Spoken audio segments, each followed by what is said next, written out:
If you are desperate for a green arrow in Game Week 5, then this video is for you. In this guide, I'm going to go through everything you need to know about the game week, including the best transfers, a wildcard draft, injury news, things we learned in Game Week 4, and more. Let's get into it. So a quick look at the fixtures then in Game Week 5. It's an 11 o'clock deadline on Saturday, so obviously don't miss it. The game week starts with the Merseyside derby at 12:30 on Saturday, and it finishes with Arsenal City on Sunday. And you have to say, by a quick look at the fixtures, it's a hard game week to predict, so there's not many fixtures to target, but I have picked a few. Starting with Liverpool against Everton. Now, Everton have had a good start to the season, but you still got to say Liverpool are the strong favourites there. I still think Salah probably is the best captain this week, even though he hasn't shown anywhere near last season's form. In addition to Salah, I still think Ekitike and Gakpo are going to start as that front three, but if you're looking more long-term, you could probably look at Van Dijk as well. Then again, in contrast to Villa's start to the season, Sunderland have started very well, but I still think Villa are the favourites in that fixture, so I think that's a good game to target. And I know a lot of people are put off by Villa based on how they've performed in the first few weeks, but Watkins, Rodgers, Concert, if you had them, I would definitely hold on to them, and they could even be good transfers in this week, you could argue. They have good fixtures for the next 3 or 4 game weeks. And then finally, a huge gamble. You could look at bringing in Wolves players this week. They play Leeds at home, but they also play all of the promoted sides in the next 5. So if you wanted a bit of a punt, you could look at players like Strand Larsen. He's obviously red flagged, but if we hear that he's actually fit in the press conference, then obviously you could target him. You could look at Hee Chan, who's probably going to play number 9 if Strand Larsen isn't fit, and then Agbadu as well. They're all good transfers in, I think. So what did we learn in Game Week 4 then? Well, we learned quite a lot from last week's matches, starting with Arsenal Forest. Not a great welcome back to the league then for Ange. Obviously, you wouldn't have expected much against Arsenal, but we did learn quite a bit in this game. Eze started that game ahead of Martinelli, who was benched. Declan Rice was also benched. Marino played in that game. Zubimendi, who was expecting a brace in that game, not me. Saliba was a doubt going into that game, but he wasn't even in the squad, so he looks like he could be a doubt again for Game Week 5, but we'll obviously have to wait to the press conference. Odegaard and Murillo both went off injured, so obviously don't bring them in this week. Moving on to Bournemouth-Brighton now, Semenyo just continues to get haul after haul. He's now 7.5 million. His ownership's just absolutely gone through the roof. As someone that owned him in Game Week 1, I'm sort of glad that he's got returns, but also a little bit annoyed that he's got massive hauls, because it just means that everyone owns him now, so it means those points aren't really differential. 2 players that have gone a bit under the radar for Brighton are Matoma and Minter. They've both played near enough 90 minutes in every game this season, so they could be good options moving forward as well. Crystal Palace versus Sunderland, not much to say about this one. It was a boring 0-0. Sarr and Wharton weren't in the squad for Palace, which we were sort of expecting anyway going into that game week. Roas, the Sunderland keeper, is actually the second best scoring keeper in the game at the moment. So Sunderland might just be a team that are being overlooked at the moment for clean sheets. Everton, Aston Villa, again, it's another 0-0. It seems like there's a lot less goals being scored this season, which is actually getting a lot of people to consider maybe 5 at the back next game week. So that's one to keep an eye on. Aston Villa are the only team yet to score in the Premier League this season, and it's a bit of a double-edged sword because they've got the fixtures, but they're just not delivering. If you've got a couple of Villa players in your team, I still think you should keep hold of them for another few weeks. Just the fixtures are there, they're just not your urgent priority to get rid of. But then also in this game, Njai, who was a doubt going into that game, he actually played the full 90 minutes, so it looks like those concerns were sort of swept under the rug a bit. Fulham Leeds, now again, this could have been 0-0 if it wasn't for a late winner for Leeds, an own goal from Goodmanson in that game. Muniz started again, and he looks like he is first choice for that Fulham team, and at 5.5 mil, he could be a really good pick. Another player to note in that game was obviously Anderson, who got a double-digit haul. He got his defensive contributions, but he also got 2 bonus points in that game as well. Debut goal for Voltemade. He scored the winner in that game against Wolves. He looks like he could be a good pick at 7 million while Wisser is out. Elanga was benched again in that game, so that's 2 games on the trot that he's not started.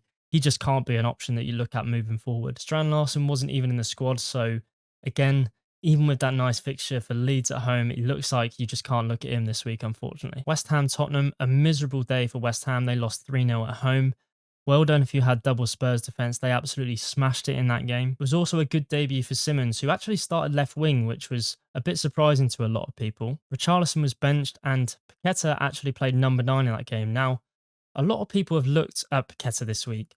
I just don't see him as a good option, even if he is playing number 9 out on penalties. I just don't see it. So yeah, he's an avoid for me don't be catfished because he played number 9 in that game. Brentford Chelsea now, who was expecting this? Palmer was back on the bench and he came off the bench to score in that game. And it's amazing how one goal can completely change the outlook of a player. A lot of people are now looking at going from Salah to Palmer in the next few game weeks to fund a move to Haaland. Ouattara was also benched in that game. I'm not sure if that was down to maybe international duty or if it was just a genuine benching. Burnley Liverpool. Now this game has so much hype going into it, only for it to finish 1-0 in the end. Salah scored the penalty, which was the only goal in that game. Ekitike and Gakpo obviously blanked. I suppose that does go to show that Salah is still the best Liverpool attacker to have, because while those two came off in the 70th minute, Salah played the full 90, stayed on and obviously scored the penalty at the end. And that is unfortunately what you pay that money for. Frimpong came on off the bench. He actually won that penalty with his cross. But with Bradley back as well and Szoboszlai, how well he played there, you still can't really look at Frimpong as an option there. Lots of news in the Manchester derby that finished 3-0. Haaland got a brace in that game. Foden started his first game of the season and scored a header in that game. Donnarumma made his debut and made an absolutely outstanding save in that game. So it looks like James Trafford's just never getting back into that starting 11. Vardiol, who went a little bit under the radar, he started in that game as well. So who are the best players to bring in this week based on their expected points in Game Week 5? Well, while a lot of people are looking at selling Salah this week, he actually tops the list for expected points this week with 7.6 against Everton at home. And over the next 5, he's only 0.3 expected points behind Haaland. So there's really not much in it there. Another player heavily transferred out this week is Ollie Watkins. He's actually second on the list this week for Sunderland away. He's got 6.4 expected points. And that's why I think if you're thinking of selling him, I think just hold on to him for another few weeks because I think the goals will come. You could even argue that he's a much better option than Gyökeres for the next few weeks. Haaland is third with 6 expected points this week. Arsenal away is probably the toughest fixture of the season that he's going to have for returns. So if you could, I'd probably wait to just game week 6. So Menu comes in at 4 with 5.9 expected points against Newcastle at home. He also has Leeds away in game week 6. So if you don't already own him, it's still a great time to buy. Palmer came back in game week 4 and he makes the list at number 5 this week with 5.8 expected points. If you're on wildcard this week, I would definitely bring Palmer in. You could even argue he's a differential now with his ownership dropping down so significantly. Bruno Fernandes surprisingly makes the list at number 6. Now, there's so much negative news around Manchester United, isn't there? But if you were to go for him, it's a huge gamble. It could pay off based on this expected data, but I just won't be going there myself. It's very rare that a defender makes the list, but Virgil van Dijk comes in at number 7. They've got 2 clean sheets on the bounce, and although Everton have started the season really well, I still think a clean sheet is quite likely there. He's also a great long-term pick. There are a few patchy fixtures here and there, but for the most part, they're very good. Obviously, the problem is if you go for Van Dijk, you're probably not bringing in Arsenal defence, and you would probably argue that their defence is stronger and that their fixtures are actually better from game week 6. And finally, you got Ekitike coming in at number 8. I would probably just avoid him this week because you just always have that Isak just lurking in the background there, and you probably just don't want that hassle later down the line. So what if you are wildcarding this week? Well, I've put together this quick draft. Now, I think this is going to be pretty close to what the template is going to be moving forward. A lot of people are going to have Araya and Gabriel and the Bravka and Esteve because obviously they're cheap options. A lot of people will also have Haaland now on wildcard over Salah. Probably go for Palmer as well, Gyökeres, João Pedro, Semenyo. It's pretty template, this team. I've got Gakpo in here because I think even though you don't want Salah, you probably still want some sort of Liverpool attack and just hope that he can sort of get close to Salah's points. Got Reinders as well. He has had a few blanks, but I still think he's played 90 minutes in every game for City. Like, he's obviously not 100% nailed. You can't say that about any City attacker really, but at 5.7 million, he's a real good gamble to take. And starting this week, I have 4.5 mil King against Brentford at home. Now, obviously you can't guarantee that he's going to continue to start, but at 4.5 mil, it's not much risk. He's going to sit on your bench most weeks. It's just this week that maybe you would consider playing him. This is obviously not the strongest team for Game Week 5, but I think moving forward in future game weeks, this team does look very strong. Now, a lot of people are considering wildcarding this week because they want a bench boost in Game Week 6. I don't necessarily think that is 100% the best option because I don't think Game Week 6 is the best week to bench boost. If you want to go purely based on fixtures, I think Game Week 12 to 15, like you just have so many good fixtures for so many teams. in any one of those game weeks. So while using your bench boost close to your wildcard is obviously helpful because you know there's not going to be many injuries or any suspensions that you're going to have to worry about. But you can also bench boost later down the line as well.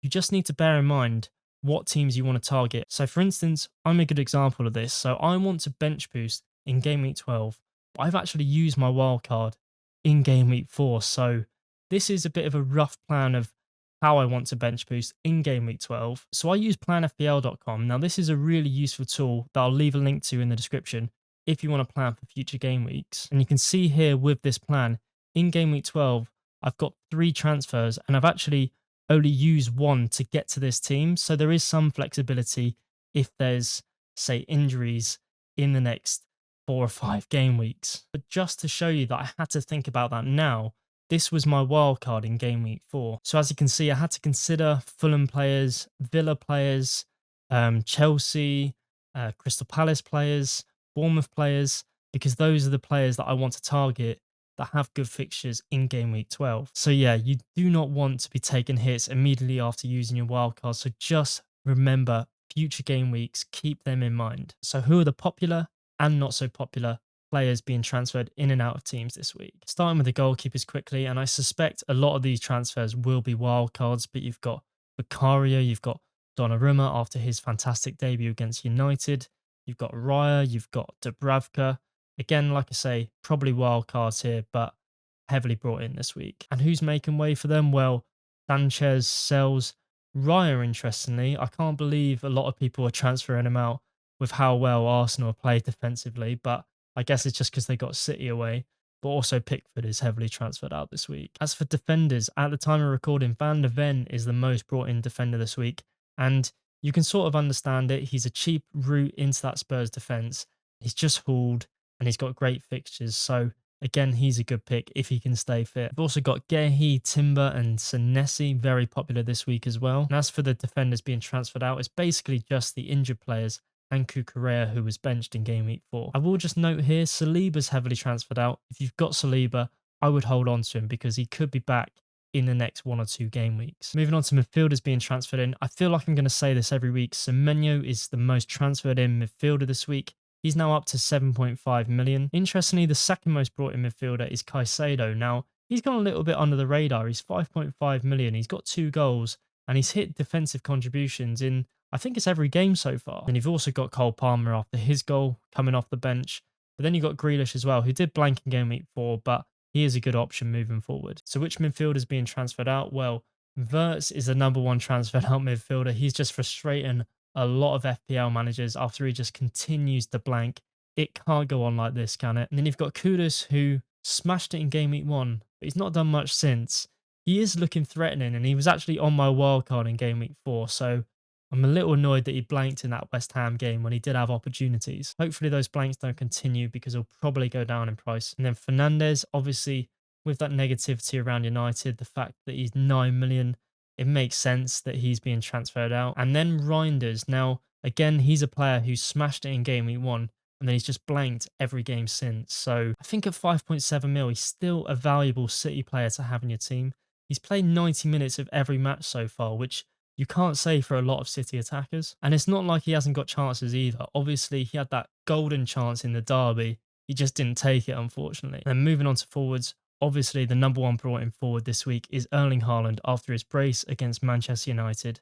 Now, if you went for Salah in game week 1 over Haaland, I think you can consider yourself a little bit lucky, actually, that he hasn't punished you more because his stats are just crazy. Even with the returns that he's got, he's missed so many sitters in the opening 4 game weeks, so he could easily be sat with 7 or 8 returns here. Ultimado's also brought in. Obviously, he looks like a good pick while Wissa is out, and he's just scored as well, which obviously helps.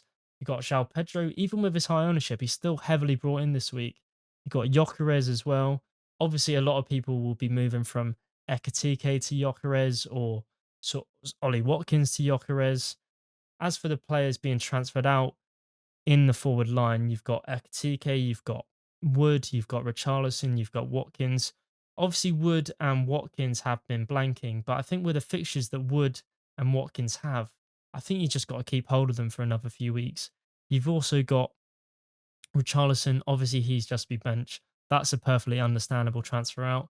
If you have him, I would get rid. So who are the current injured players and the minutes risks for Game Week 5? Well, some key players that are red flagged. You've got Visser from Newcastle, you've got Marmoush from City, you've got Sarr obviously from Crystal Palace, you've got Delat from Chelsea. So that means that João Pedro is going to have good minutes. You've got Solanke from Tottenham, got Curtis Jones from Liverpool, and you've got Dalot from Manchester United. So if you were considering Dorgu, Dalot is red flagged. So that looks like he's going to have good minutes moving forward. So in terms of the yellow flagged players, you've got Odegaard, you've got Saliba, you've got Hinshelwood, you've got De Kuyper. Those two Brighton players are actually injured in the same game, so a bit unlucky there. You've got Wharton from Palace, you've got Nuri from City, you've got Cunha from United, Murillo, Anya. These are all players that you need to avoid this week. In terms of the minutes risks, a lot of players have been benched this week. We've learned that in Game Week 4. You've got Martinelli, you've got Rice, who that was probably down to him playing a lot of international football. You've got Clover, you've got Alanga, you've got Richarlison, you've got Fulkrug, you've got Kukurea, Oscar Bob, Trafford. They're all players you just can't look at now as FPL options. So Game Week 4 was actually a pretty good game week for me. I finished on 81 points, and that was enough to put me in the top 450k. So not a bad start to FPL, really. I did use my wildcard though, and I was sort of forced into it because I just had a lot of injuries that sort of came at the wrong time. I had Sarr, Strand Larson. Obviously, I had Palmer as well, who was an injury doubt. I had Njai, who was another injury doubt. Obviously, I wasn't expecting them both to come on and score and get defensive contributions in Njai's case, but I'm sort of glad I still went for this wild card because my team wasn't really in a good place anyway. So I'm glad I just sort of fixed some of those issues. But I've already started to see some new and fresh issues already. Obviously, I went for Palace, double Palace, and yeah, it was great that they got that clean sheet in Game Week 4. But then I'm a little bit stuck in Game Week 6 because I don't really want to use a transfer until Game Week 7. But then they've got Liverpool in Game Week 6. So I'm going to have to play quite a weak defense. And I suspect Game Week 6 will be a red arrow for me. It's almost guaranteed at this point. I've actually already transferred out Ekatike for Ollie Watkins, not Gyökeres. The reason for that is I think a lot of people going off Watkins, it just makes me want him more a little bit because everyone's so frustrated with him and thinking he's never going to get a goal. He has had some goal threat. His stats aren't too bad for the start of the season. Obviously, he didn't do well in Game Week 4. He didn't even have a shot. But for the most part, he has still got chances. He just hasn't really taken them. He could easily be sat with one or two returns. Another player that could create a problem for me is Kudus. He blanked again against West Ham. Now, obviously, he has great fixtures, but if he continues to blank, his ownership being so high, his price could come down quite quickly. So my first transfers that I think I'm going to make after that Ollie Watkins transfer that I've already made in Game Week 5, I think in Game Week 7, I'm going to reduce Salah down to Palmer so that I can upgrade Estev and Dubravka to Gabriel and Raya, and that will set up my defense and goalkeepers ready for that bench boost in Game Week 12, and I just won't have to worry about them unless an injury comes up. And if an injury does come up, it's also quite flexible as well because there's plenty of 4.5 mil options I can go for in Game Week 12. And if, say, Gabriel gets injured or the goalkeeper gets injured, I can go from Raya to Allison or Gabriel to Van Dijk, for instance. So there is some flexibility there. I don't have to worry about that defense now. My initial plan was to go from Haaland to Gyökeres and then make those upgrades. And then in Game Week 9, go from Kudus to Palmer in one move. But because of my stupid indecisiveness, while I was on wildcard, I actually lost 0.2 in team value, and it just means I'm slightly priced out being able to do that, which is actually okay, I guess, because now it looks like I probably want to keep Haaland over Salah. And like I mentioned in that wildcard draft, I plan to bench boost in Game Week 12. And once I make those free transfers of Palmer, Gabriel, and Raya, I only really have Kudus to Matoma, and then the team's pretty much set up for that bench boost. And although I have some flexibility, I do need to bear in mind that I want to get Salah in Game Week 13 after that bench boost, and that's going to be probably from going Palmer to Salah and then reducing one of the forwards. And yes, there's a long way off, but you do need to think about it. Yes, there are other Liverpool attackers. There are Isak, um, Ekitike, Gakpo. They might be options in game week 13, especially maybe if there's an injury. But you just cannot guarantee that any of those Liverpool attackers are going to get the minutes that Salah will get. So yeah, I do have some flexibility with my future plans, but also I need to be cautious with my transfers because you never know when an injury might come up and just throw your entire plan out the window. So there is a complete guide to Game Week 5. Like and subscribe if you've enjoyed the video or if you found it useful. And also let me know in the comments if you have any questions about Game Week 5. I'm more than happy to answer them. Also, let me know your plans as well because I've sort of wildcarded in Game Week 4 and I'm just going to be, I guess, winging it until Game Week 12. I have a rough idea of what I want to do, but obviously it could all go out the window. I hope you get a green arrow in Game Week 5. I'll see you in the next video.